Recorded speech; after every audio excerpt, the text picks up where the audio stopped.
శనగపప్పు పొలంలో వేసేదానికి రెడీ చేసుకుంటున్నాము. చూడండి, పప్పు బస్తా వచ్చి 3,500 పడింది. ఇంటి జారిన దీంట్లో చచ్చిపప్పు, మేలుపప్పు అంతా బాను. బస్తాకి 10 ముంతల పప్పు, 10 ముంతల పప్పు కూడా తేలటం లేదు. అంతా చచ్చిపప్పు పోయిన. ఈ పప్పు చూడండి, అంతా ఈ పప్పు పనికిరాదు. ఎకరానికి ఎన్ని బస్తాలు వేయాల్సి వస్తుంది పప్పు? శనగపప్పు, శనక్కాయలు ఎన్ని అవుతాయి? ఎన్ని బస్తాలు అవుతుంది?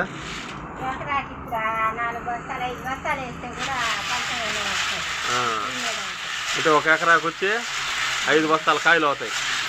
5 బస్తాల కాయలు సగం పప్పు ఈ చచ్చిపప్పు. ఈ 60 ఎకరాలు రావటం లేదు. ఈ పప్పు ఇంక సగ్ చేసుకుని పోయి వేయాలి.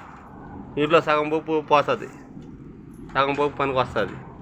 రేపు నుంచి పప్పు వేస్తున్నారు మీకు పొలాల్లో. రేపు నుంచి వేయాలి. ఇప్పుడు ఏర్పించి ఈరోజు ఏర్పించి సగ్ చేసేసా రేపు వేయాలి.